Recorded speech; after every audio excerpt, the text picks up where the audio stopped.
الحسنى فدعوه بها. عن أبي هريرة رضي الله تعالى عنه أنه قال قال رسول الله صلى الله عليه وسلم: إن لله تعالى 99 اسما من أحصاها دخل الجنة. الأسماء الحسنى: هو الله الذي لا إله إلا هو الرحمن الرحيم الملك القدوس السلام المؤمن المهيمن العزيز الجبار المتكبر الخالق البارئ المصور الغفار القهار الوهاب الرزاق الفتاح العليم القابض الباسط الخافض الرافع المعز المذل السميع البصير الحكم العدل اللطيف الخبير الحليم العظيم الغفور الشكور العلي الكبير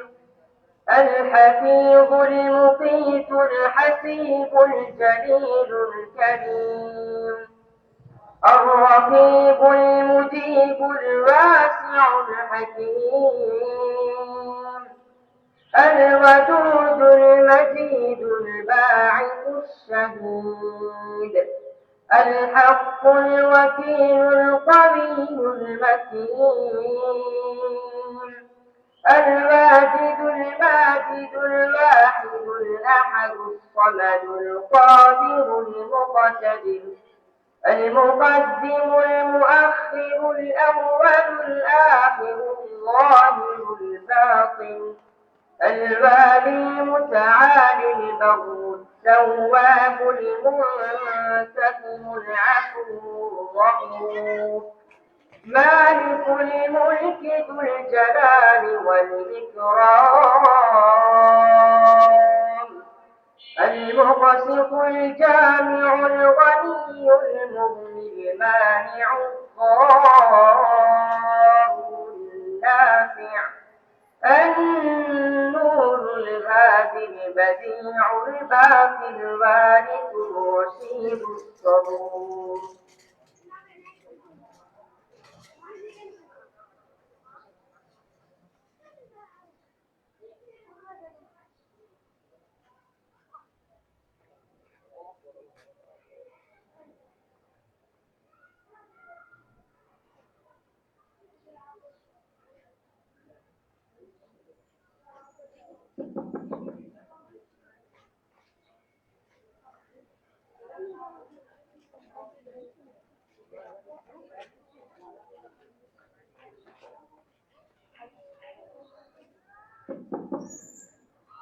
السلام عليكم ورحمة الله وبركاته.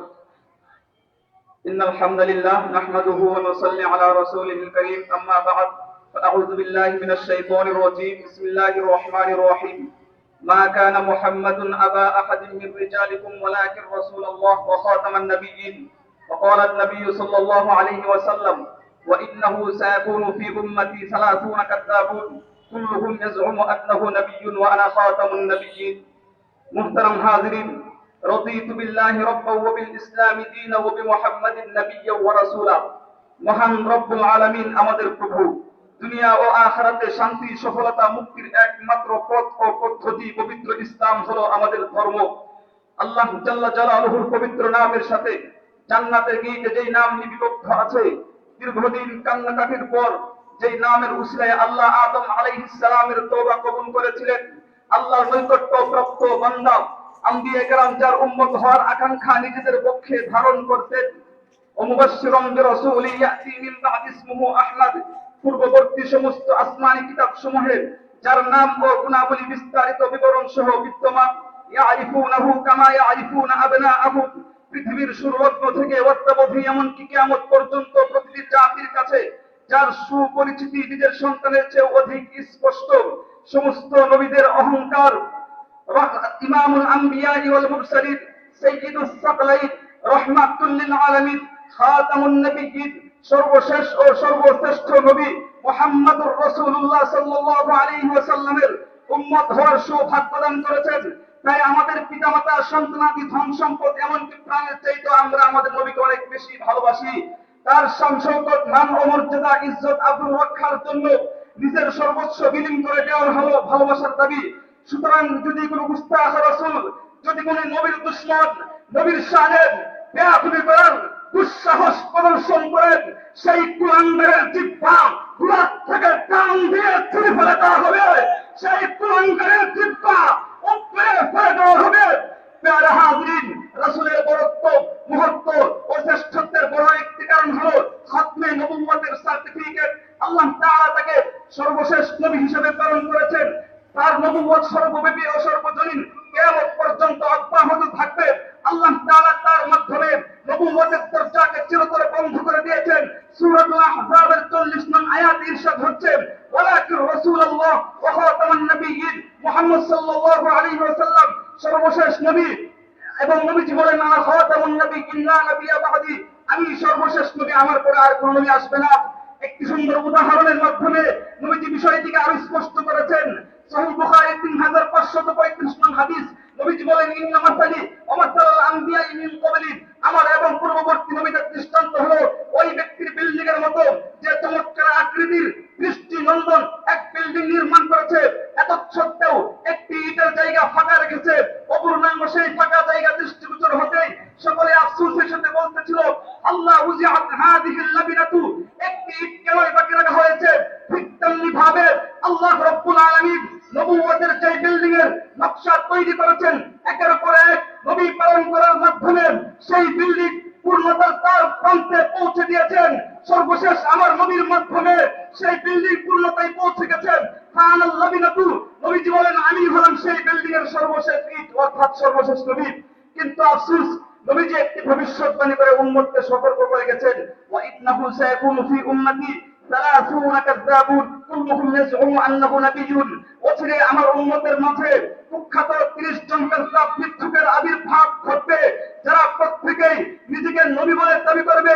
যুগে যুগে এমন ভয়ঙ্কর শয়তান উদ্বাহিত হয়ে গেছে, কালের চক্রে এদের অস্তিত্ব বিলীন হয়ে গেছে। অবশেষে ভারতবর্ষের লম্পট, খবিস, চরিত্রহীন মির্জা গোলাম আহমদ কাদিয়ানী মিথ্যা নবুয়তের দাবি করে প্রত্যেকটা মুসলমানের কলিজায় আগুন ধরিয়ে দিয়েছে। প্রতিটি মুসলমানের কলিজায় আগুন ধরিয়ে দিয়েছে।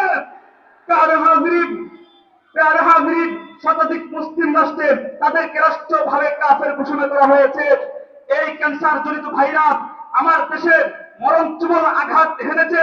তাওহীদের কালিমা লা ইলাহা ইল্লাল্লাহ মুসলমানের পরিভাষা, নামাজ, রোজা, আযান, ইকামত, মসজিদ, মিনার ব্যবহার করে ধোঁকা দিয়ে গ্রাম বাংলার মুসলমানের ঈমান হরণ করে নিয়ে যাচ্ছে।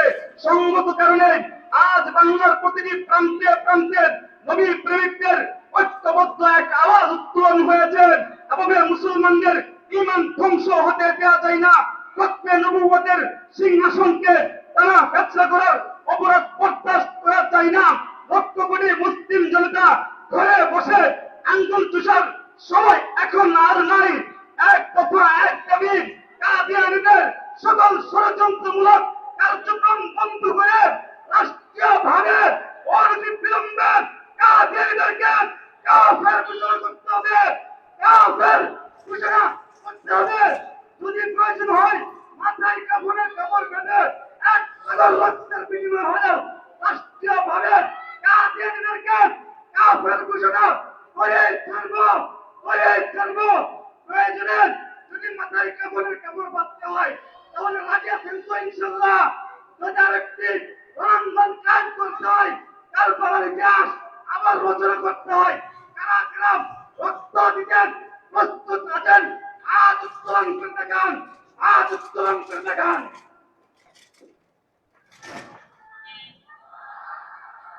মাশাআল্লাহ। যারা দাঁড়িয়ে আছেন মেহরবানি করে বসতে হবে, মেহরবানি করে বসে যান। এই বিল্ডিং এর নিচে কেউ দাঁড়িয়ে থাকবেন না, সবাই বসে যান মেহরবানি। পেছনে যারা দাঁড়িয়ে আছেন সামনে এগিয়ে এগিয়ে বসে যাই। সময় সংক্ষেপ। আলহামদুলিল্লাহ, বাংলার ঐতিহ্যবাহী দ্বীনি বিদ্যাপীঠ দাওয়াত তালিম ও তাজকিয়ার প্রাণকেন্দ্র, দেশ বরেণ্য উলামা মাশায়েখের পবিত্র চারণভূমি, মুসলিম মিল্লাতের ঈমান আমল ও আকীদা সংরক্ষণের অত্যন্ত প্রহরী, রুচি প্রগতি ও মননশীলতায় অনন্য প্রিয় প্রতিষ্ঠান জামিয়া রহমানিয়া আরাবিয়া ও জামিয়াতুল আবরার রহমানিয়ার হিফজুল কুরআন ও দাওরায়ে হাদিস ফারেগের ছাত্রদের দস্তারে ফজিলত বা পাগড়ি প্রদান উপলক্ষে আজকের এই আজিমুল শাহ ওয়াজ মাহফিলে শুরুতেই পবিত্র কোরআনে কারীম থেকে তেলাওয়াত করবেন হাফেজ মোহাম্মদ জুবায়ের বিন হারুন।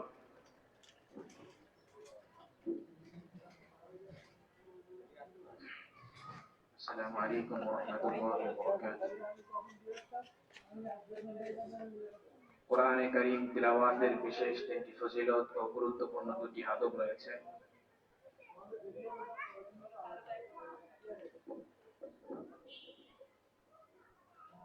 ফজিলত তিনটি হলো এই: নাম্বার 1, দিলের জং তথা গুনাহের কালিমা মুছে যায়। নাম্বার 2, মহান আল্লাহ তাআলার সাথে মহাব্বত বৃদ্ধি পায়। নাম্বার 3, প্রতিটি হরফে কমপক্ষে 10টি করে নেকি পাওয়া যায় না বুঝে পড়লেও। কেউ যদি বলে না বুঝে পড়লে কোনো লাভ নেই, তাহলে সেই ব্যক্তি জাহেল, বদ্দিন বা উভয়টি। আদব দুটি হচ্ছে এই: তেলাওয়াতকারী মনে মনে এই ধারণা করিবেন যে মহান আল্লাহ তাআলা নির্দেশ দিচ্ছেন, পড়ো দেখি আমার কালাম কত সুন্দর করে পড়িতে পারো। নাম্বার 2, শ্রবণকারীগণ মনে মনে এই ধারণা করিবেন যে মহান আল্লাহ তাআলার কালাম পাঠ করা হচ্ছে, তাই অত্যন্ত আজমত, মহাব্বত ও ভক্তির সাথে শ্রবণ অপরিহার্য। أعوذ بالله من الشيطان الرجيم. بسم الله الرحمن الرحيم. وقال الذين كفروا ربنا أرنا الذين أضلانا من الجن والإنس نجعلهما تحت أقدامنا ليكونا من الأسفلين. إن الذين قالوا ربنا الله ثم استقاموا تتنزل عليهم الملائكة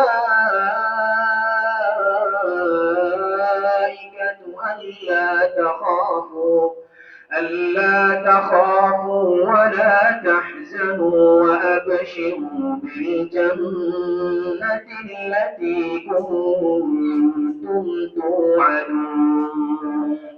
نحن أولياؤكم في الحياة الدنيا وفي الآخرة ولكم فيها ما تشتهي أنفسكم ولكم فيها ما تدعون. نزلا من غفور رحيم. صدق الله العظيم. السلام عليكم. ما شاء الله, জাযাকাল্লাহু আহসানুল জাযা। সম্মানিত তৌহিদি জনতা, আজকের এই বিশাল আজিমুল শান ওয়াজ মাহফিলে এই পর্যায়ে দেশ ও জাতির উদ্দেশ্যে কোরআন ও সুন্নাহর আলোকে গুরুত্বপূর্ণ দিক নির্দেশনামূলক আলোচনা পেশ করবেন আজকের এই আয়োজনের মধ্যমণি, মুসলিম বাংলার আধ্যাত্মিক রাজধানী খ্যাত অলিয়া উলিয়ার পূর্ণভূমি বৃহত্তর সিলেটের কৃতি সন্তান, ওলামায়ে দেওবন্দ বাংলাদেশের দেদীপ্যমান সূর্যতুল্য, যার ইলমি নূরে উদ্ভাসিত গোটা মুসলিম জনপদ, বিশ্বনন্দিত মুফাসসিরে কোরআন, তরজমানে আহলে সুন্নাত ওয়াল জামাআত, সকল বাতিলের বিরুদ্ধে সময়ের সাহসী উচ্চারণ, মুনাজিরে জামান, খতিবে ইসলাম, শাইখুত তাফসীর আল্লামা নুরুল ইসলাম ওলিপুরী দামাত বরকাতুহুম। বয়ান পেশ করবেন মুনাজির আজম খতিবে ইসলাম শাইখুত তাফসীর আল্লামা নুরুল ইসলাম ওলিপুরী দামাত বরকাতুহুম। প্রতিষ্ঠাতা পরিচালক মাদ্রাসা জামিয়া নূরে মদিনা শায়েস্তাগঞ্জ হবিগঞ্জ ছিলেন।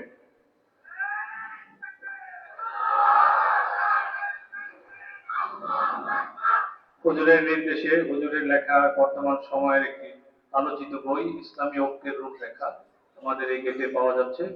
একটি বই আছে, যদি কারোর দরকার হয় সংগ্রহ করতে পারবেন।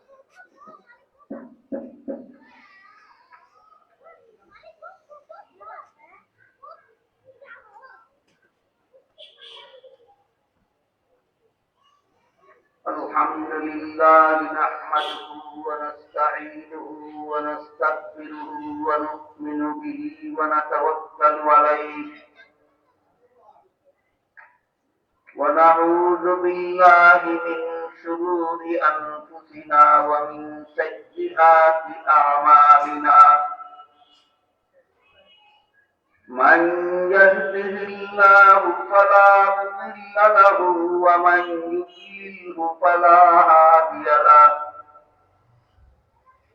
ونشهد أن لا إله إلا الله وحده لا شريك له ونشهد أن سيدنا ونبينا ومولانا محمدا عبده ورسوله صلى الله تعالى عليه وعلى آله وأصحابه وبارك وسلم. أما بعد فأعوذ بالله من الشيطان الرجيم. بسم الله الرحمن الرحيم. ألم يعلم بأن الله يرى. وقال رسول الله صلى الله عليه وسلم فإن لم تكن تراه فإنه يراك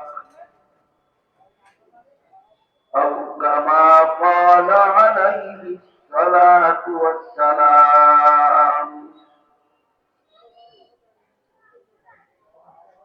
حضرات উলামায়ে কেরাম, মুহতারাম হাজিরিন ও আমার প্রিয় ছাত্র ভাইয়েরা,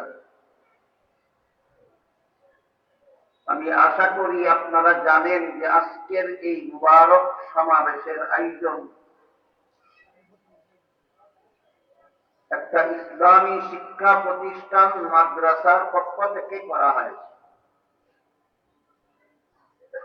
তাই মাদ্রাসা শিক্ষার একটা বৈশিষ্ট্য আপনাদের সামনে তুলে ধরার জন্য পবিত্র কোরআনের ছোট্ট একটি আয়াত এবং রাসূল করিম সাল্লাল্লাহু আলাইহি ওয়াসাল্লামের এক দীর্ঘ হাদিসের সামান্য অংশ তিলাওয়াত করি।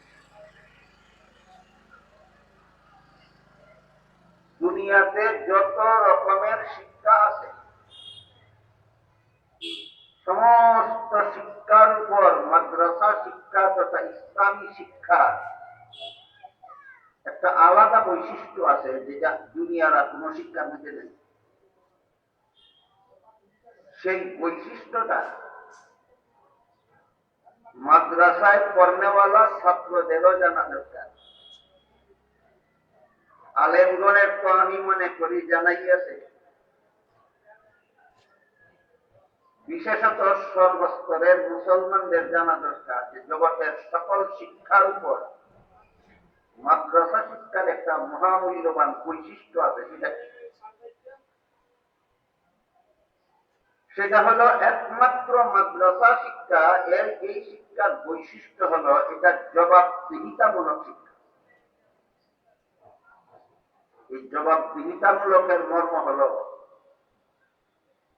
আমি যদি আমার জীবনে কোন রকমের অপকর্ম করি, অন্যায় অপরাধ করি, জুলুম নির্যাতন করি, দুর্নীতি জালিয়াতি করি, আর দুনিয়ার জীবনে আমাকে যদি কেউ ধরতে নাও পারে, তবুও শেষ বিচারের দিন আল্লাহর কাছে আমার সকল অপকর্মের জন্য জবাব দিতে হবে। এই অনুভূতি মানুষের অন্তরে আর কোন শিক্ষার দ্বারা জাগ্রত হয় না, একমাত্র ইসলামী শিক্ষার দ্বারা জাগ্রত হয়। এটাকে আমি বলেছি জবাবদিহিতামূলক শিক্ষা। দুনিয়ার আর কোন শিক্ষায়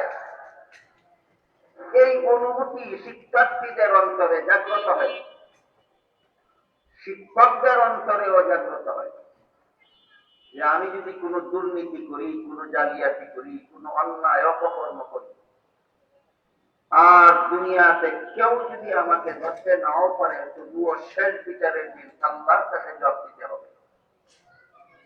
এই অনুভূতি দুনিয়ার আর কোন শিক্ষার দ্বারা মানুষের অন্তরে জাগ্রত হয় না, জাগ্রত হয় একমাত্র ইসলামী শিক্ষার দ্বারা। আর এই অনুভূতিটা যাদের অন্তরে জাগে না, যে আমার সকল অপকর্মের জন্য একদিন আল্লাহর কাছে জবাব দিতে হবে, এই অনুভূতি যাদের অন্তরে জাগ্রত হয় না, এরা যত বড় শিক্ষিত হয় তত বড় দুর্নীতিবাদ হতে বাধ্য। যত বড় শিক্ষিত তত বড় দুর্নীতিবাদ। আল্লাহর কাছে জবাব দিতে হবে, ভয় নাই, দুর্নীতি করতে কোনো অসুবিধা নাই। এর এক দুইটা উদাহরণ আমি আপনাদের সামনে তুলে দিই। শেষ বিচারের ভয় যাদের অন্তরে নাই, তারা যত বড় শিক্ষিত হয় তত বড় দুর্নীতিবাদ হতে যে বাধ্য। এর দুই একটা উদাহরণ। আর শেষ বিচারের ভয় যাদের অন্তরে আছে, সে অশিক্ষিত মূর্খ হলেও সে কোন রকমের অপকর্ম আর দুর্নীতিতে জড়িত হওয়ার সাহস করতে পারে না। এর এক দুইটা উদাহরণ আমি আমার সীমিত সময়ের ভিতরে আপনাদের সামনে তুলে ধরার চেষ্টা করব। আমি আশা করি আপনাদের অনেকেরই জানা আছে, বর্তমান দুনিয়াতে টপ লেভেলের যে সমস্ত আলেম আছেন আঙ্গুলে গোনার মতো, এর মধ্যে একজন হলেন পাকিস্তানের আল্লামা তকি উসমানী দামাত বারাকাত। তিনি এক সময় পাকিস্তানের শরিয়া আদালতের প্রধান বিচারপতি ছিলেন। প্রধান বিচারপতি থাকাকালে তার একটা বক্তব্য আমি শুনেছিলাম। তিনি তার বক্তব্যে বলেছিলেন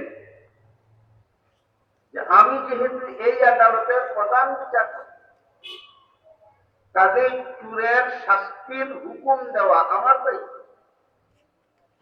কিন্তু যেদিন থেকে আমি বিচারপতি নিযুক্ত হয়েছি, সেদিন থেকে আজ পর্যন্ত কোন একটা চোরের শাস্তির হুকুম দেওয়ার সুযোগ আমি পাইনি। তার কারণ হলো, চোরদেরকে আদালতে হাজিরেই করা হয় না, থানার থেকেই পুলিশেরা ঘুষ খেয়ে চোরকে ছেড়ে দেয়। চোরকে যদি থানার পুলিশেরা, থানা কর্তৃপক্ষের লোকেরা ঘুষ খেয়ে চোরকে যদি ছেড়ে দেয়, আদালতে না পাঠায়, তাহলে বিচারক কি চোরের শাস্তির হুকুম দেওয়ার সুযোগ পায়? পায় না। তাহলে পাকিস্তানের থানার পুলিশগুলি কি অশিক্ষিত? কি মনে করেন তারা? না শিক্ষিত?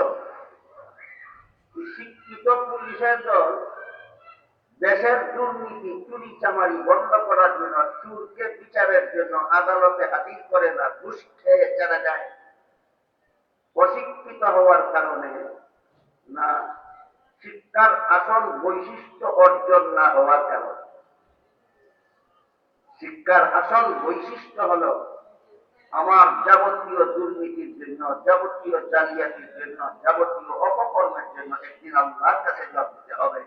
সেই অনুভূতি এই সমস্ত শিক্ষিতদের অন্তরে নাই, এই জন্য এরা যত বড় শিক্ষিত হয় তত বড় দুর্নীতিবাজ। পাকিস্তানের কথা বললাম, এবার আমাদের বাংলাদেশের কথা বলি। বাংলাদেশের দীর্ঘদিন যাবৎ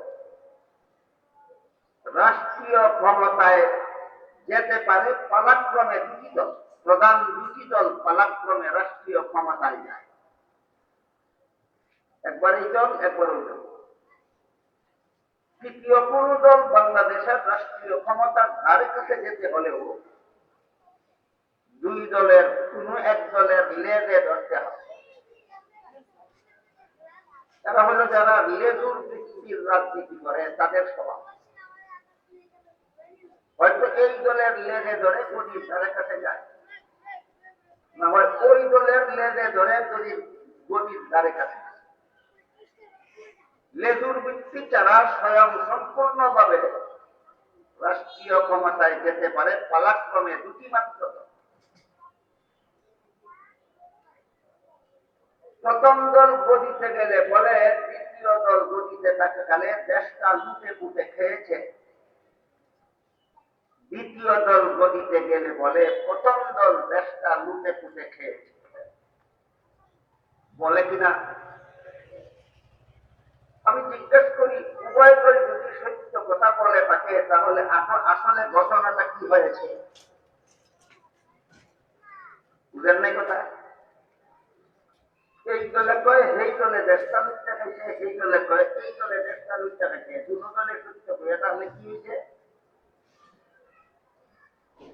দুটো দলে সত্য বলে থাকলে যেই লঙ্কা গিয়েছে সেই গিয়েছে সেই রাক্ষস হয়েছে। এই দুই দলে কি কোনো শিক্ষিত নাই? দেশ গতিতে গেলে দেশ লুটতে খায় কেন? তারা এমন শিক্ষায় শিক্ষিত যে শিক্ষার দ্বারা অন্তরে শেষ বিচারের ভয় জাগ্রত হয় না। আমি কি আপনাদের বুঝাতে পারলাম? মাদ্রাসা শিক্ষার একটা আলাদা গুণ আছে, যেই গুণ দুনিয়ার কোন শিক্ষার মধ্যে নেই।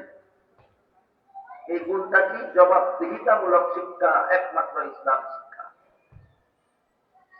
একমাত্র ইসলামী শিক্ষার দ্বারা মানুষের অন্তরে শেষ বিচারের ভয় জাগ্রত হয়, যে ভয়ের কারণে এই শিক্ষায় শিক্ষিতরা, প্রকৃত অর্থে যারা ইসলামী শিক্ষায় শিক্ষিত, এরা কোন রকমের দুর্নীতি, জালিয়াতি, অপকর্ম করার সাহস করতে পারে না, একমাত্র শেষ বিচারের ভয় অন্তরে জাগ্রত থাকার কারণ।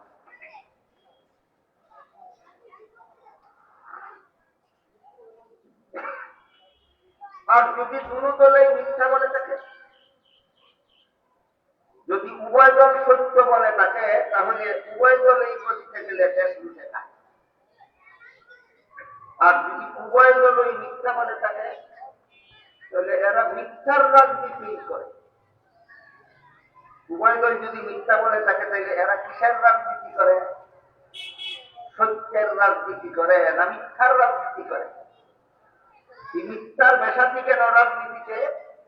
কারণ রাজনৈতিক নেতারা যত বড় শিক্ষায় শিক্ষিত হোক না কেন, সেই শিক্ষা তাদের অন্তরে শেষ বিচারের ভয় জাগ্রত হতে দেয় না। কোন কোন দলের নেতা কোন সময় বলে দেয়, আমরা শরিয়া আইনে বিশ্বাসী নই।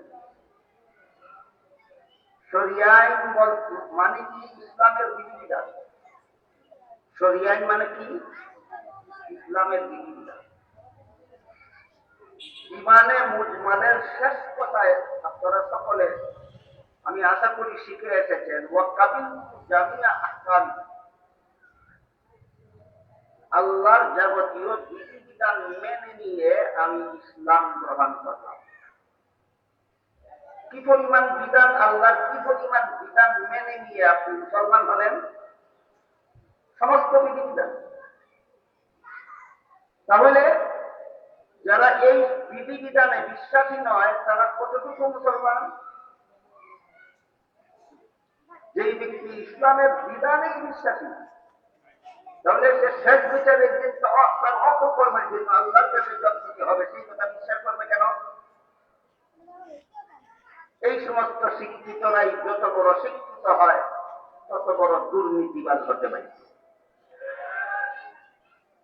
আবার কোন কোন নেতাদের মুখে নাস্তিক মুরতাদদের পক্ষে ওকালতি করতেও শোনা যায়।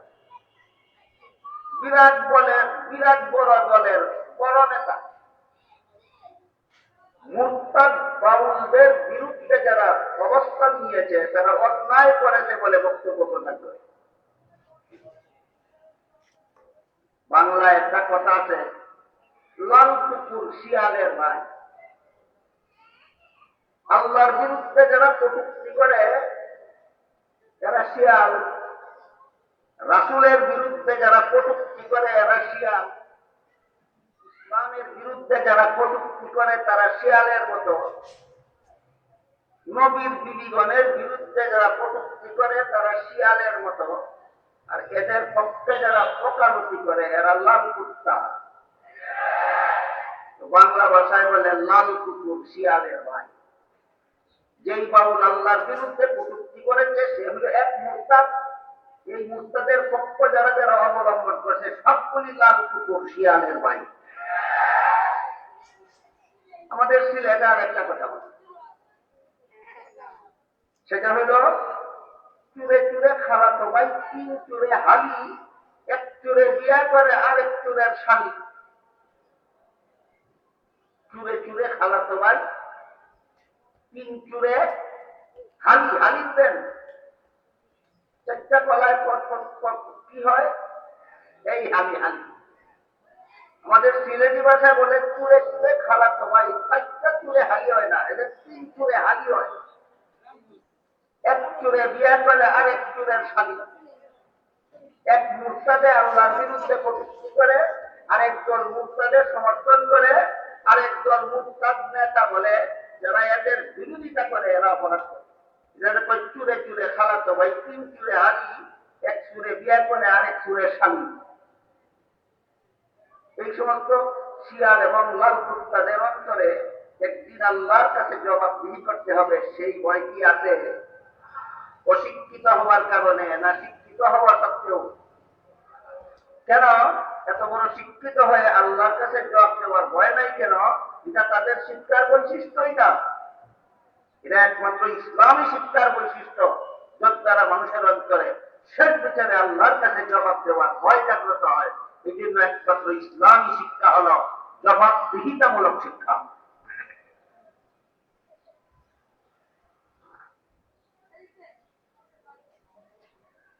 আরেক দলের নেতা সে বিবি খাদিজা নাকি জীবনে কোনোদিন 1 রাকাত নামাজও পড়েনি বলেছে। বিবি খাদিজার জীবনে কোনোদিন একটি রোজাও রাখেননি বলেছে। এই আজব ইতিহাসের গুজব কাহিনী তুমি পাইলা কোথায়? 5 বেলার নামাজ ফরজ হওয়ার আগেও রাসূল সাহাবায়ে কেরাম ফজরের নামাজ পড়তেন। রমজানের রোজা ফরজ হওয়ার আগেও আশুরার রোজা রাসূল নিজেও রাখতেন, সাহাবাদের দিয়ে আশুরার রোজা রাখার নির্দেশ। সুতরাং রমজানের রোজা ফরজ হওয়ার আগে, 5 বেলার নামাজ ফরজ হওয়ার আগে খাদিজা 1 রাকাত নামাজও পড়েননি, একটি রোজাও রাখেননি। যুক্তি পেলে কোথায়? এটা কি নবীর বিবির বিরুদ্ধে কটূক্তি নয়? এইগুলির বিরুদ্ধে কওমি আলেমরা বাধা দেওয়ার কারণে কওমি আলেমদের বিরুদ্ধে বিশুদ্ধ করে সেই নেতা বলে কওমি আলেমগণ চৌদেওয়ালের ভিতরে সীমাবদ্ধ জ্ঞানের অধিকারী, আর তিনি চৌদেওয়ালের বাইরে সীমাহীন জ্ঞানের অধিকারী। সীমাহীন জ্ঞানের অধিকারী শিয়াল পণ্ডিত বলে কি জানেন? বলে নামাজ পড়লে জান্নাতে যাওয়া যাবে, এমন কথা কোরআনের কোন আয়াতে আল্লাহ বলেননি। তুমি কোরআন পড়লা কোথায়? তুমি তো কোরআন পড়ার প্রতিষ্ঠানে লেখাপড়া করোনি, তুমি তো যেসব প্রতিষ্ঠানে কোরআন পড়া হয় না সেখানে লেখাপড়া করে। তুমি তো আযাবে পানি যাদের খবর কি বলবা? তুমি কোরআনের কোন আয়াতে আল্লাহ নামাজ পড়লে জান্নাতে যাবে বলেন কিনা বলেন, এটা তো তোমার জানার ব্যাপার না। তুমি না গালে না পাওয়া অঙ্গ খানার কাছে যাও কেন? আবার কওমি আলেমদেরকে বলো চোখ দেওয়ালে সীমাবদ্ধ জ্ঞান, আর তুমি চৌদেওয়ালের বাইরে গিয়ে অসীম জ্ঞানের জ্ঞানী হয়ে গেল। এই সমস্ত গুজব বক্তব্যের কারণে শেষ পর্যন্ত তার আদালতের আইনজীবী বলেছেন, আদালতে দীর্ঘদিন কারাভোগ এবং নির্যাতন ভোগের কারণে তার মানসিক ভারসাম্য তিনি হারিয়ে ফেলেছেন। উকিলের ভাষা, আমাদের সিলেটি ভাষায় তার মাথা খারাপ, মানসিক ভারসাম্য হারিয়ে ফেলেছেন। যে কিসের ভাষা? উকিলের ভাষা। সিলেটি ভাষায় মাথা খারাপ। মাথা খারাপ তো স্টেজে নাও কেন? এমন মাথা খারাপের দল নেতৃত্ব দেয়, নবীর বিবির বিরুদ্ধে কটূক্তি করে, আবার কওমি আলেমরা সীমিত জ্ঞানের অধিকারী হওয়ার কারণে নাকি এই মাথা খারাপদের একামতে দিনের পথে বাধা নেয়। কি গোড়ার ডিম শিখেছ তুমি? একামতে দিনের অর্থ কি? গোড়ার ডিম শিখেছ? যে বলে কোরআনের কোন আয়াতে নাই নামাজ পড়লে জান্নাতে, অনেক আয়াত আছে, অনেক আয়াত আছে, কোরআনের অনেক আয়াতে আছে নামাজ পড়লে জান্নাতে যাবে। কিন্তু যেই মাথা খারাপে পড়ে কোরআনের কোন আয়াতে নাই নামাজ পড়লে মানুষ জান্নাতে যাবে, তার একামতে দিন শিখল কোথায়? তার একামতে দিনের পথে নাকি কওমি আলেমগণ বাধা হয়ে যাবে। তাহলে কি নবী বিবির বিরুদ্ধে কটূক্তি করার নাম একামতে দিন? না, একামতে দিন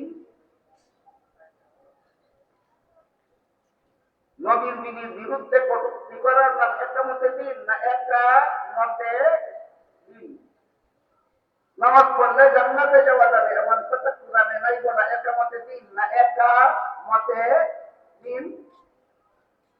তাহলে এরা কি সত্যই একামতে দিনের কাজ করে না একামতে দিনের কাজ করে?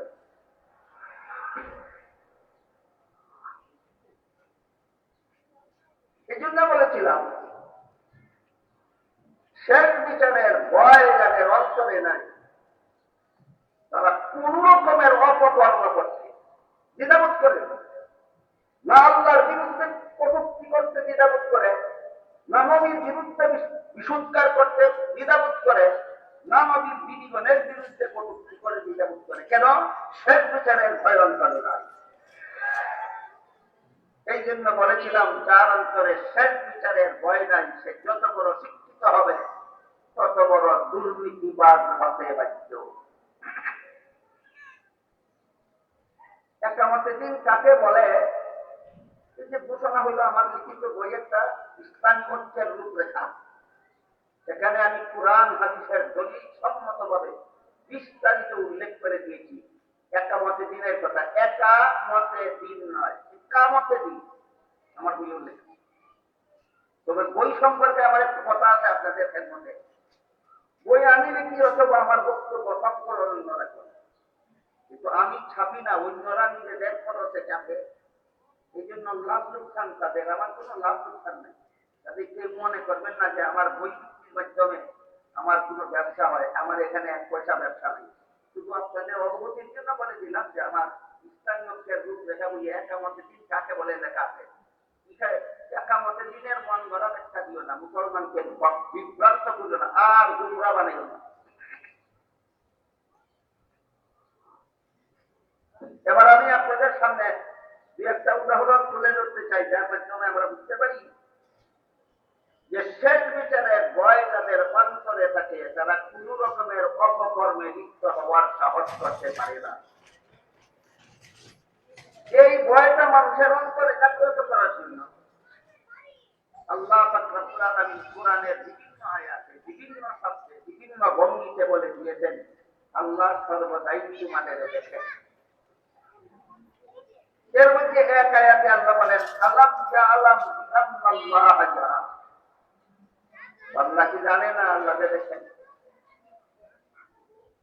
হাদিসে জিবরিল নামের একটা প্রসিদ্ধ হাদিস আছে, সেই হাদিসের উল্লেখ আছে জিবরিল ফেরেশতা রাসূলকে জিজ্ঞাসা করেছিলেন মাল ইহসান, নির্বেজাল ইবাদত কোনটা? জবাবে রাসূল করিম সাল্লাল্লাহু আলাইহি ওয়াসাল্লাম বলেন, আল্লাহ কাআন্নাকা তারা।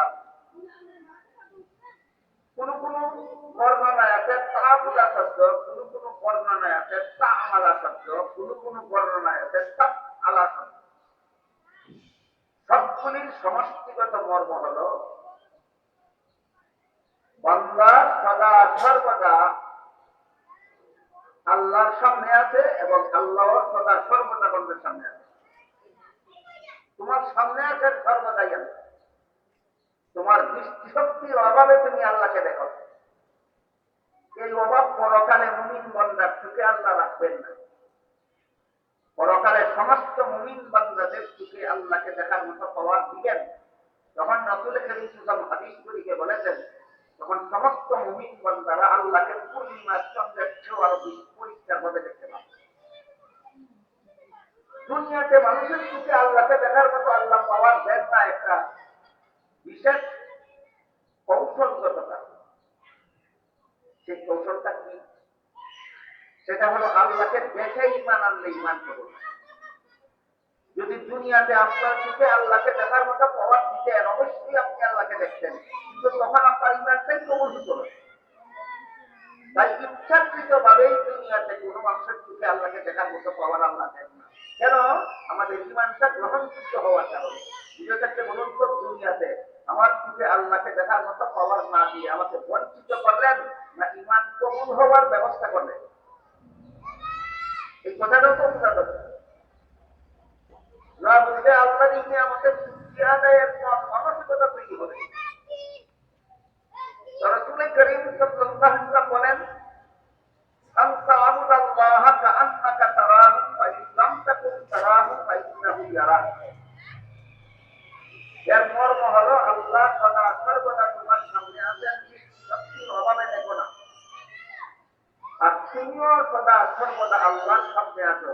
আল্লাহর দেখার গুণে কিন্তু মাত্র অভাব নাই, তাই আল্লাহ সর্বদাই তোমাকে দেখেন।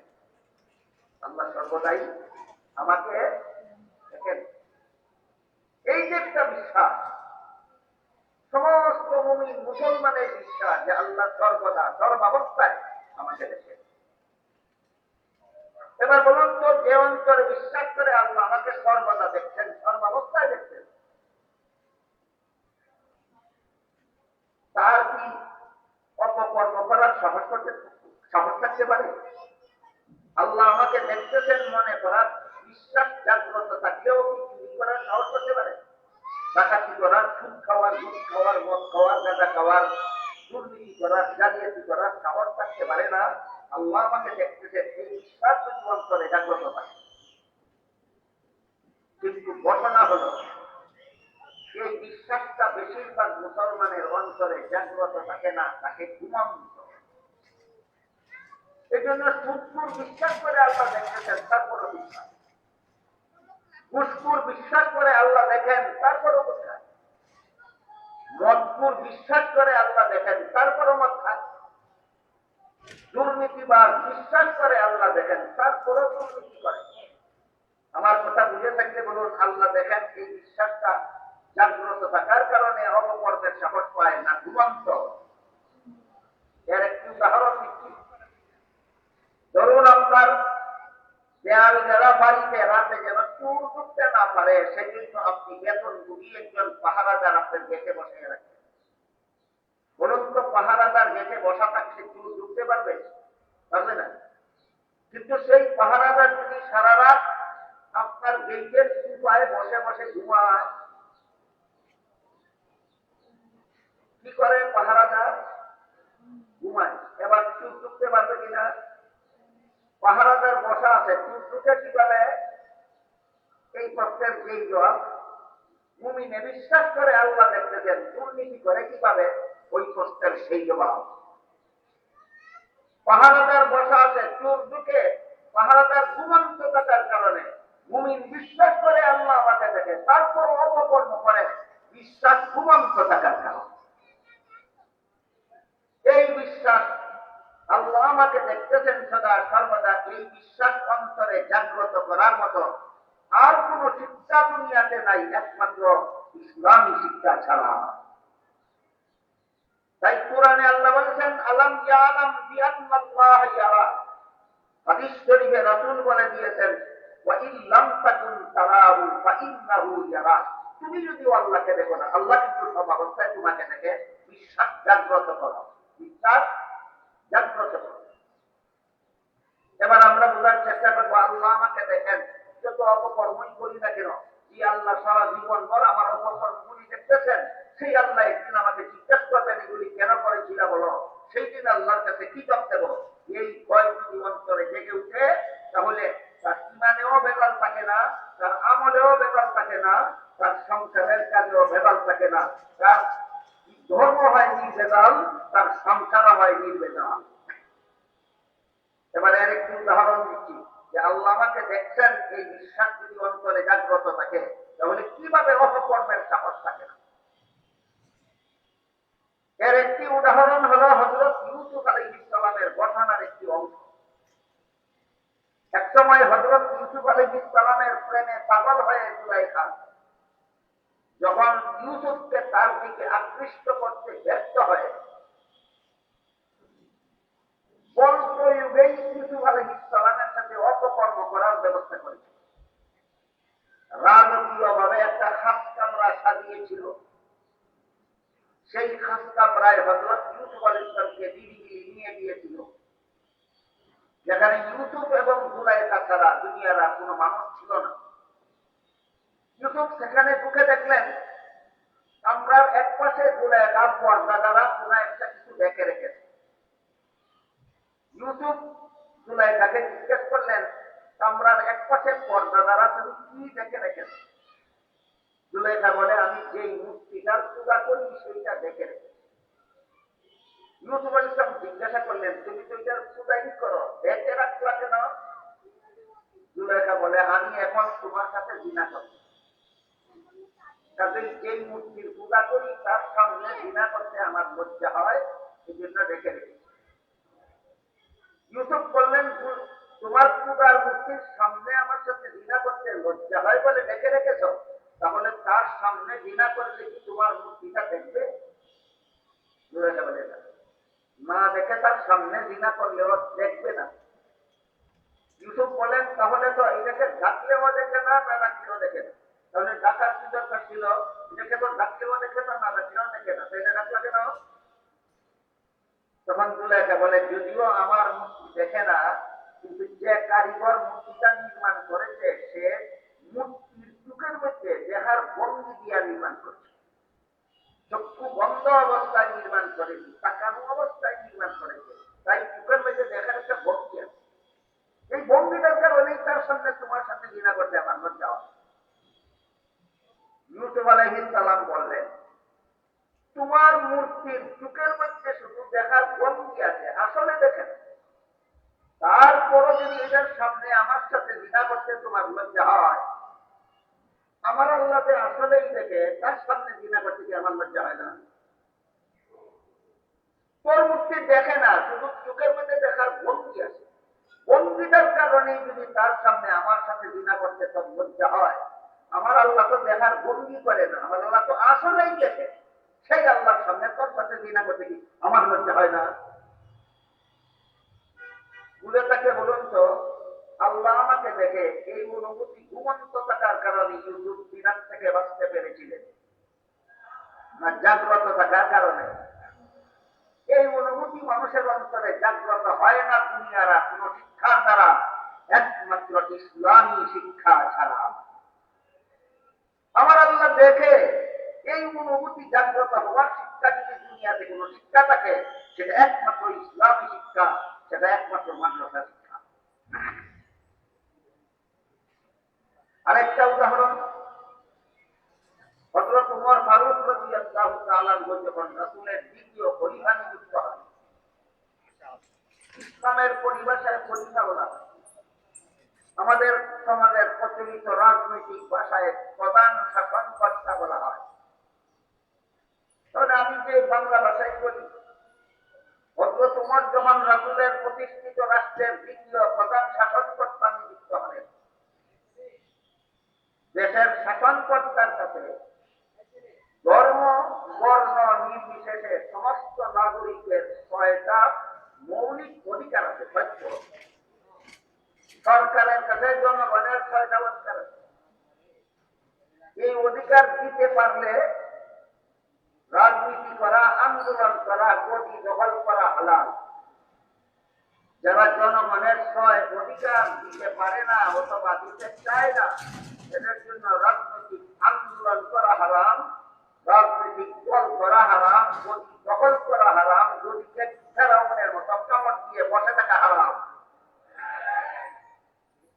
জনগণের অধিকার যারা দিতে পারে তাদের জন্য রাজনীতি হালাল, জনগণের অধিকার যারা দিতে পারে না তাদের জন্য রাজনীতি হারাম।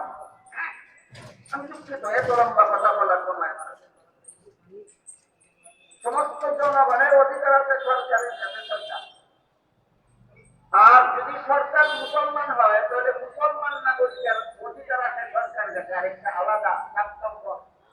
সেই আলাদা অধিকারটা হলো, সরকার যদি মুসলমান হয় তাহলে এমন সরকারের কাছে দেশের সমস্ত মুসলমান নাগরিকদের আলাদা একটা অধিকার আছে, সেটা হলো মুসলমানের মতো জীবনযাপনের ব্যবস্থা প্রদান করা। মুসলমানের মতো জীবনযাপনের ব্যবস্থা প্রদান করা মুসলমান সরকারের কাছে। মুসলমান জনগণের প্রাপ্য। এই সরকার মুসলমান হওয়া সত্ত্বেও দেশের মুসলমান জনগণকে মুসলমানের মতো জীবনযাপনের ব্যবস্থা দিতে পারে না, তার গতিতে যাওয়াও হারাম, ফেরাউনের মতো গতি কাপড় দিয়ে ধরে রাখাও হারাম।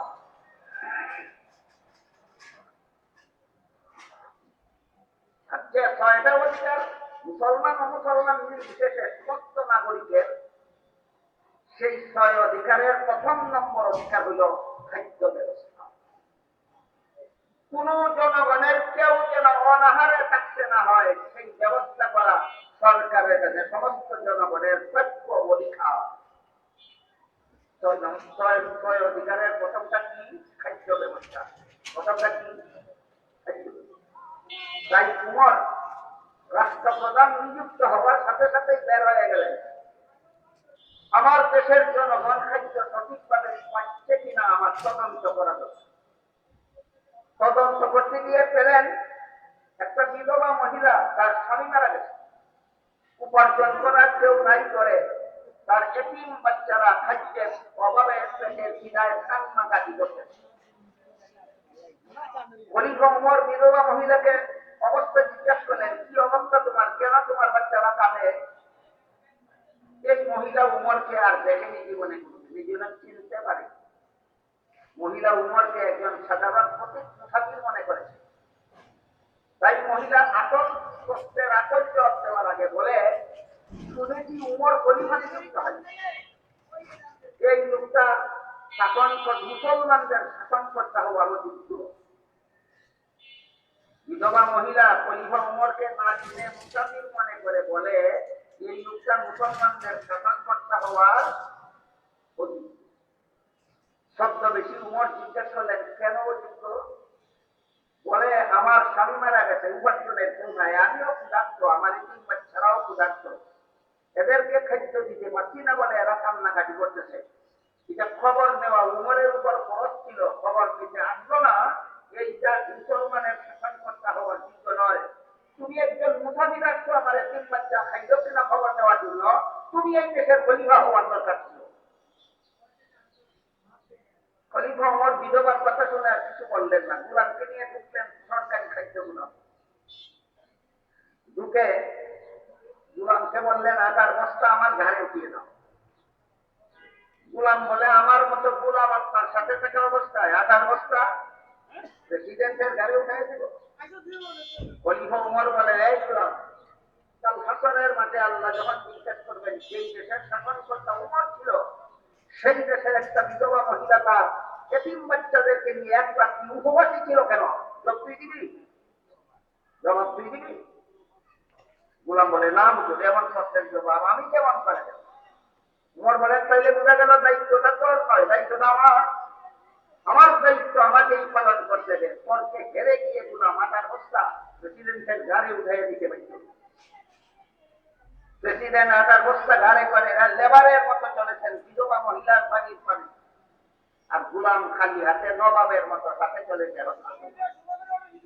এই ঘটনার মধ্যে আমি এই কথা আপনাদের বলতে যাচ্ছি। খলিফা উমর গোলামকে বলেছিলেন, কাল হাসনের মাঠে আল্লাহ যখন জিজ্ঞাসা করে কি করবেন, যে খলিফা উমরের শাসিত দেশে একটা বিধবা মহিলা একমাত্র উপবাসী ছিল না। খলিফা উমরের শাসিত দেশে একটা বিধবা মহিলার তিন বাচ্চা একমাত্র উপবাসী ছিল কেন? আল্লাহ তো দেখতেছে, সে আল্লাহর কাছে সেই দিন আমি কি করছি।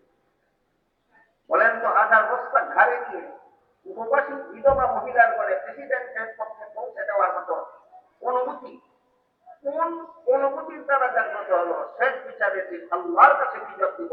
এই অনুভূতির কারণে ইসলামী রাষ্ট্রের প্রেসিডেন্ট আধার বস্তা ঘাড়ে বহন করে বিধবা মহিলার করে পৌঁছে দেয়। এই অনুভূতি মানুষের অন্তরে একমাত্র ইসলামী শিক্ষা ছাড়া দুনিয়ার কোন শিক্ষার দ্বারা অর্জন হয় না। আমি কি আপনাদেরকে বোঝাতে পারছি ইসলামী শিক্ষার আলাদা কোন বৈশিষ্ট্য আছে? সেটা হলো শেষ বিচারের ভয়। সেটা হলো শেষ বিচারের ভয়। এই অনুভূতি যার অন্তরে যাবে না, সে দুর্নীতিবাদ হতে পারত। এই অন্তরে যারা এই অনুভূতি যাদের অন্তরে জাগে, এরা কোনোদিন দুর্নীতিবাদ হতে পারে না। সুতরাং দুর্নীতিমুক্ত সমাজ গড়ার শিক্ষা একমাত্র ইসলামী শিক্ষা। দুর্নীতিমুক্ত সমাজ গড়ার শিক্ষা একমাত্র ইসলামী শিক্ষা। আরেকটা উদাহরণ, কোন কিতাবের বিবরণ মতে হযরত উমরের ঘটনা, কোন কিতাবের বিবরণ মতে হযরত আব্দুল্লাহ ইবনে উমর রাদিয়াল্লাহু আনহু। যাই হোক, ইবনে উমর অথবা উমর মরুভূমির রাস্তা দিয়ে যাচ্ছিলেন, সাথে খাওয়ার মতো কিছু নাই, পেটে বড় খিদার কারণে কষ্ট করছিলেন। মরুভূমি বলতে তো বুঝে নেই যে এই রাস্তার আশেপাশে কোনো বাড়ি ঘর নাই, দোকানপাট নাই, খানা পানি জোগাড় করার কোনো ব্যবস্থা নেই। ক্ষুধার্ত উমর সেই মরুভূমির রাস্তা দিয়ে যাচ্ছিলেন এবং খিদার কারণে কষ্ট করছিলেন। এমত অবস্থায় দেখলেন একটা রাখাল ছেলে এক পাল ছাগলের রাখালি। সেই রাখাল ছেলে তার পালের একটা দুধের ছাগলের দুধ দোহন করে পান করে। খলিফা উমর সেই রাখাল ছেলের কাছে গিয়া বললেন, রাখাল ভাই, তোমাকে দেখলাম একটা ছাগলের দুধ দোহন করে পান করেছ, আরেকটা ছাগলের দুধ দোহন করে আমাকে তো পান করতে দাও, আমি বড় ক্ষুধার্ত, আমার সাথে খাওয়ার কিছু নেই। এই রাখাল ছেলেটাও খলিফা উমরকে দেখেনি, সেও খলিফা উমরকে একজন অতি মুসাফির মনে করেছে। তাই রাখাল ছেলে খলিফা উমরকে বলে, মুসাফির ভাই, এই ছাগলের পালের মালিক আমি নই, আমি মালিকের বেতনভোগী চাকর। মাস শেষে যে নগদ টাকা দিবে মালিক, সেটাও আমার বেতন। রাখালি করার সময় খিদা লাগলে একটা ছাগলের দুধ দোহন করে যে পান করি, সেটাও আমার বেতন। তুমি যেহেতু আমার মালিকের বেতনভোগী চাকর না, তাই মালিকের অনুমতি ছাড়া আমি তোমাকে এক ফোঁটা দুধ দিতে পারব। রাখাল ছেলের জবাবে খলিফা উমরের পেটে খিদা নিবারণ হইল। ক্ষুধার পেট বসনে ঘরে বলে খিদা নিবারণ হইল, কিন্তু এতে উমর দুঃখিত হলেন। উমর এই ভেবে মনে মনে আনন্দিত হলেন যে আমার পেটের খিদা গেলে গেল না গেলে নাই, আমার দেশের একটা রাখাল ছেলে যে এত বড় আমানতদার, যে সে তার মালিকের অনুমতি ছাড়া মালিকের মাল কাউকে দেয় না, এতেই আমার আত্মাটা তুষ্ট। কিন্তু আমানতদারির কারণেই আমাকে দুধ দিল না, নাকি আমাকে ফাঁকি দেওয়ার জন্য কথাটা বললো, তাকে পরীক্ষা করতে হবে। কারণ সর্বযুগেই এমন কিছু পটপটু পণ্ডিত থাকে যারা কথা বলে সময় নবী রাসূলের মতো কথা বলে, আর কাজ করে সময় ফেরাউনের মতো নাপাক কাজ করে। এমন নেতারও অভাব থাকে না সমাজ। মঞ্চে দাঁড়িয়ে বক্তৃতা দেওয়ার সময় মনে হয় নবীর কথা বলতেছে, আর কর্মজীবনে গেলে দুর্নীতি আর জালিয়াতি দেখলে মনে হয় তার দুর্নীতি এবং জালিয়াতি ফেরাউনকেও হার মানায়। এমন চাতুরি রাখাল ছেলে আমার সাথে করলো কিনা তা পরীক্ষা করার জন্য হযরত উমর একটা বুদ্ধি করে, যে তোমাকে পরীক্ষা না করে ছাড়ছি না। বুদ্ধি করে খলিফা উমর রাখাল ছেলেকে বললেন, ঠিক আছে, তুমি যদি বিনামূল্যে এক ছাগলের দুধ আমাকে না দাও, তাহলে একটা দুধের ছাগল আমার কাছে উচিত মূল্যে বিক্রি করে দাও।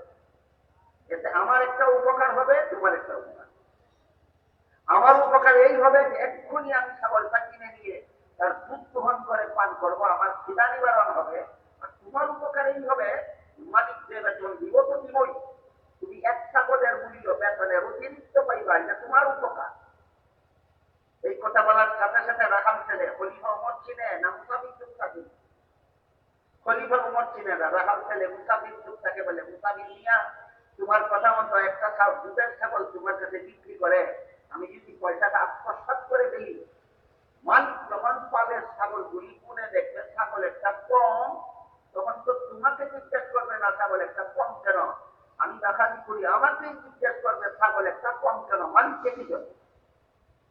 মুসাফির লোকটা রাখাল ছেলেকে বলল, যদি কোনে মালিক জিজ্ঞাসা করেই ফেলে ছাগল একটা কম কেন, তাই তুমি জবাব দিবা ছাগল একটা বাঘে ধরে নিয়ে গেছে। বাঘের ছাগল ধরে নিয়ে গেলে রাখাল ছেলের ফিরাবার কোনো ক্ষমতা থাকে না। আমি তোমার বিরুদ্ধে কোনো বিচার চলবে, দূরের কথা অভিযোগই চলবে না, তুমি যে কোথাও খালাস পাবে। এই কথা শুনে মুসাফির লোকটার মুখে এই কথা শুনে রাখাল ছেলে চোখে গেল। মুসাফির লোকটা বলে, এই বেটা মুসাফির দাঁড়া, আমার একটা কথা শুনে দে। প্রথম কথা হলো, আমি আমার মালিকের বিশ্বস্ততা, আমি যদি একটা ছাগল তোর কাছে বিক্রি করে পয়সাটা আত্মসাৎ করে ফেলি, আর মালিক কেবলই ছাগল একটা বাঘে ধরে নিয়ে গেছে, 100% বিশ্বাস করবে আমাকে, কেন? আমি আমার মালিকের বিশ্বস্ততা করি, কোনো শব্দ করবে না, কোনো অভিযোগ করবে না। কিন্তু তুই বল, শেষ বিচারের দিন আল্লাহ যখন জিজ্ঞেস করবেন মালিকের ছাগলটা কি করছিলি, তখন কি করবে?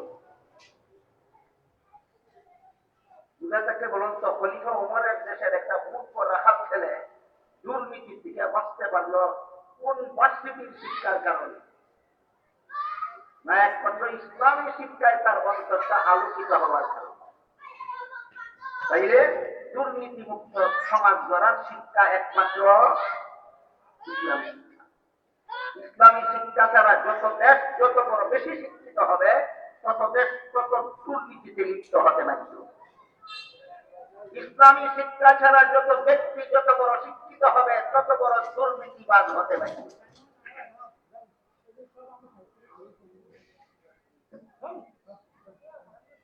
তাই আল্লাহ পাক রব্বুল আলামিন এই অনুভূতি মুসলমানের অন্তরে জাগ্রত করার জন্য বহু আয়াতে আল্লাহ বারবার বলেছেন, আমি কিন্তু তোমরা যেখানে থাকো সেখানে, ওয়া হুয়া মাআকুম আইনামা কুনতুম, তোমাদের যে যখন যেখানেই থাকো আমি তার সাথে তখন সেখানেই।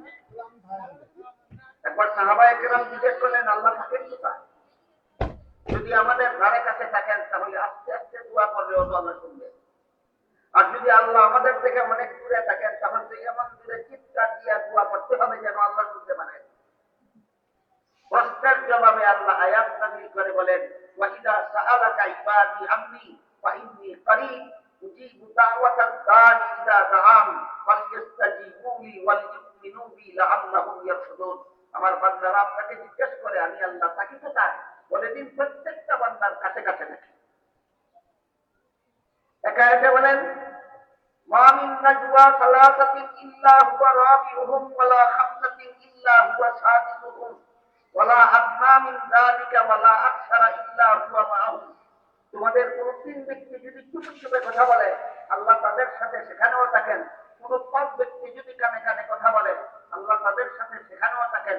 তিন ব্যক্তি আর পাঁচ ব্যক্তি উদাহরণস্বরূপ বলা হলো, তিনের কম ব্যক্তি যেখানে থাকে আল্লাহ সেখানেও থাকেন, পাঁচের বেশি ব্যক্তি যেখানে থাকে আল্লাহ সেখানেও থাকেন।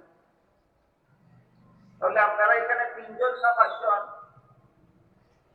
না বেশি, এখানে আল্লাহ নাই। আল্লাহ থেকে দেখে কি করে আল্লাহ দেখে, সবখানে আছে, সবকিছু দেখে। তাই হাদিস শরীফে রাসূল বলেছিলেন, ফাইন লাম তাকুন তারাহু ফাইন্নাহু ইয়ারা, তুমি আল্লাহকে না দেখলেও আল্লাহ তোমাকে দেখে। আমাদের এই মাঝে আল্লাহ আছেন, আল্লাহ আমাদের প্রত্যেকে দেখছেন, এই বিশ্বাস আছে সবার অন্তরে। কিন্তু এরপর আমরা সুদ খাই, ঘুষ খাই, মদ খাই, গাঁজা খাই, দুর্নীতি করি, জালিয়াতি করি, অপকর্ম করি, কেন? বিশ্বাস জাগ্রত থাকার কারণে না ঘুমন্ত থাকার কারণে? বিশ্বাস ঘুমন্ত থাকে। হযরত ইউসুফ আলাইহিস সালামের বিশ্বাস ঘুমন্ত ছিল না, জাগ্রত। খলিফা উমরের দেশের রাহাল খানের বিশ্বাসটা ছিল ঘুমন্ত না জাগ্রত? আমার কথা বুঝে থাকে বলুন তো, খলিফা উমরের দেশের একটা মূর্খ রাখাল ছেলের অন্তর আর বর্তমান সমাজের বড় বড় শিক্ষিত দুর্নীতিবাদদের অন্তরের মধ্যে কাঠটা পবিত্র আর কাঠটা অপবিত্র। খলিফা উমরের দেশের মূর্খ রাখাল ছেলের অন্তর পবিত্র, এই দেশের দুর্নীতিবাদ বড় বড় শিক্ষিতদের অন্তর অপবিত্র। আপনারা কি চান আপনাদের অন্তর আপনাদের সমাজের শিক্ষিত দুর্নীতিবাদদের মতো অপবিত্র হোক, না খলিফা উমরের দেশের রাখাল ছেলের অন্তরের মতো পবিত্র হোক? তাহলে সর্বশেষে আমি দুটি কথা বলতে চাই। ইসলামী শিক্ষা মানুষের অন্তরের আল্লাহ আমাকে দেখতেছেন এই বিশ্বাস জাগ্রত করে দেন। সুতরাং যারা আলেম, সত্যিকারের আলেম যারা, তাদের অন্তরে সর্বদা বিশ্বাস জাগ্রত থাকে। অপকর্ম করলে সে বিচারের দিন আল্লাহর কাছে কি যাবে। কিন্তু আপনারা যারা ইসলামী শিক্ষায় শিক্ষিত নন, আপনারা যেন কমপক্ষে খলিফা উমরের দেশের মূর্খ রাখালদের মতো অন্তর জাগ্রত করতে পারেন, এই উদ্দেশ্যে এই মাদ্রাসার পক্ষ থেকে এই মাহফিলগুলি করা হয়। একদল আলেম যারা মাদ্রাসা শিক্ষায় শিক্ষিত, ইসলামী শিক্ষায় শিক্ষিত, তাদের অন্তরে ইসলামী শিক্ষার আলো জ্বলে, বাতি জ্বলে। আলেমদের অন্তরে ইসলামী শিক্ষার বাতি জ্বলে। আপনারা যারা আলেম না, আপনাদের অন্তরে ইসলামী শিক্ষার বাতি জ্বলে না, কিন্তু বাতির আলোতে আলোকিত করার জন্য এই মাহফিলগুলি করা হয়। সুতরাং সমাজের সমস্ত মানুষ তিন ভাগে দিল। একদল মানুষ আলেম যাদের অন্তরে ইসলামী শিক্ষার বাতি জ্বলে, আরেকদল মানুষ খলিফা উমরের দেশের মূর্খ রাখাল ছেলের মতো ইসলামী শিক্ষায় শিক্ষিত নয়, কিন্তু ইসলামী শিক্ষার আলোতে তাদের অন্তর আলোকিত। আপনারা যারা বসে বসে শুনছেন, আপনাদের কার অন্তর আলোকিত আর কার অন্তর অন্ধকার, যে বোঝার জন্য আমি একটা আলামত বলে দিই। আপনি এখান থেকে চলে যাওয়ার পরে দেখবেন অপকর্ম করতে সাহস হয়। যদি দেখেন সাহস হয়, আপনার অন্তর ইসলামী শিক্ষার আলোতে আলোকিত হয়। আর এখান থেকে চলে যাওয়ার পরে যদি দেখেন গুনার কাজ করতে, পাপের কাজ করতে আপনার অন্তর বাধা দেয়, আল্লাহর কাছে কি জবাব দেব? আল্লাহর প্রথম, আপনি ইসলামী শিক্ষায় শিক্ষিত না হলেও আপনার অন্তর ইসলামী শিক্ষার আলোতে আলোকিত। আলেমরা যখন জান্নাতে যাবেন আপনাদেরকে সাথে নিয়ে যাবেন। গেল দুই দল। তৃতীয় দল ইসলামী শিক্ষায় শিক্ষিত নয়, ইসলামী শিক্ষার আলোতে যাদের অন্তর আলোকিত নয়, এদের অন্তর অন্ধকার। এরা আল্লাহ সম্পর্কে পর্যন্ত মন্তব্য করতে দ্বিধাবোধ করে না, নবী সম্পর্কে মন্তব্য করতে দ্বিধাবোধ করে না, নবীর বিধান সম্পর্কে মন্তব্য করতে দ্বিধাবোধ করে না, ইসলামের বিধান সম্পর্কে মন্তব্য করতে দ্বিধাবোধ করে না। এরা অন্ধকারাচ্ছন্ন জাহান্নামের লাঠি হবে তারা। তাদের সমাজের সকল মানুষ কত ভাগে বিভক্ত হইল? একদলের অন্তর ইসলামী শিক্ষার বাতি চলে, আরেকজনের অন্তর ইসলামী শিক্ষার আলোতে আলোকিত। দুদল জান্নাতি, আরেকদল অন্ধকার অন্তরের অধিকারী, এরা জাহান্নামী। আপনারা যেন জাহান্নামী না হন, আপনাদের সকলের অন্তর যেন ইসলামী শিক্ষার আলোতে আলোকিত হয়। এই জন্য মাদ্রাসার পক্ষ থেকে এই সম্মেলনগুলি করা হয়, যাতে আপনাদের সকলের বেলায় এই সম্মেলন সার্থক সফল হোক। আল্লাহ যেন কবুল করেন, আমিন। ওয়া আখিরু দাওয়ানা আনিল হামদুলিল্লাহি রাব্বিল আলামিন। এখনই আসরের আজান হবে, 15 মিনিট পরেই জামাত হবে। আমরা সবাই মসজিদে গিয়ে কাতারবন্দি হয়ে যাই। মুক্তাসার দোয়া হবে, বসেন, দোয়া হবে, হুজুর দোয়া করবেন। হুজুর বলছেন মুক্তাসার দোয়া করার জন্য। এই এক মিনিটে মুক্তাসার দোয়া হবে, যারা করেছেন। اللهم صل على سيدنا ونبينا مولانا محمد وعلى اله وصحبه وبارك وسلم كما تحب وترضى عدد ما تحب وترضى. الحمد لله الذي هدانا لهذا وما كنا لنهتدي لولا ان هدانا الله. ربنا ظلمنا انفسنا وان لم تغفر لنا وترحمنا لنكونن من الخاسرين. ربنا آتنا في الدنيا حسنة وفي الآخرة حسنة وقنا عذاب النار. يا الله মুবারক সমাবেশকে কবুল আর মঞ্জুর করুন। এর উসিলায় আমাদের জিন্দেগানকে হেদায়েত করুন, সমস্ত মুমিন মুসলমান মুসলমানকে নাজাত দান করুন। ইয়া আল্লাহ, এখানে কোরআন হাদিস থেকে যা কিছু আলোচনা হলো, আমাদের বুঝার এবং আমল করার তৌফিক দান করুন। ইয়া আল্লাহ, আমার কাছে যারা যত রকমের দোয়া দরখাস্ত করেছেন, প্রত্যেকের নেক দোয়াকে কবুল মঞ্জুর করুন। ইয়া আল্লাহ, যারা যত আশা নিয়ে হাত উঠাইলাম, প্রত্যেকের নেক বাসনাকে কবুল মঞ্জুর করুন। ইয়া আল্লাহ, জামিয়া রহমানিয়ার উদ্যোগে সম্মেলন হয়েছে, জামিয়া রহমানিয়াকে কবুল মঞ্জুর করুন। ইয়া আল্লাহ, এই জামিয়ার সমস্ত জরুরিয়াত পুরা করে দিন, জামিয়াকে মঞ্জিলে মসজিদ পর্যন্ত পৌঁছে দিন, জামিয়ার খেদমতে যারা যতভাবে জড়িত সকলের খেদমতকে কবুল মঞ্জুর করুন। ইয়া আল্লাহ, এর সমস্ত ছাত্রদেরকে ভবিষ্যতের ওয়ারাসাতুল আম্বিয়া বানিয়ে দিন। ربنا تقبل منا انك انت السميع العليم وتب علينا انك انت التواب الرحيم وسبحان ربك رب العزة عما يصفون وسلام على المرسلين والحمد لله رب العالمين آمين برحمتك يا ارحم الراحمين। আমাদের এই মাদ্রাসা বিল্ডিং এর ডানে বামে পূর্ব পশ্চিমে প্রত্যেক তলায় ওযু ইস্তেঞ্জার ব্যবস্থা আছে, মসজিদেও ডানে বামে ব্যবস্থা আছে। আপনারা সবাই মসজিদে চলে যান, ঠিক 10 মিনিট পরে জামাত দাঁড়িয়ে যাবেন।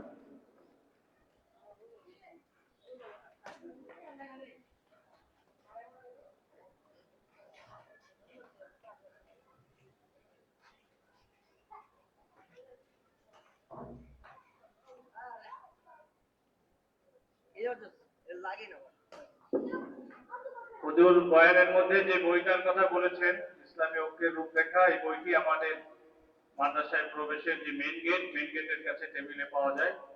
হুজুর এখনই আবার নামাজ পড়ে চলে যাবেন। যারা সংগ্রহ করতে চান এখনই অল্প সময়ের মধ্যে সংগ্রহ করবেন। হুজুর দোতলায় উঠবেন, মুফতি সাহেব হুজুরের রুমে যাবেন। এই সিঁড়িটা বন্ধ করে দেই ভাই, হাঁটাচলা বন্ধ করি, রাস্তা করে দেই।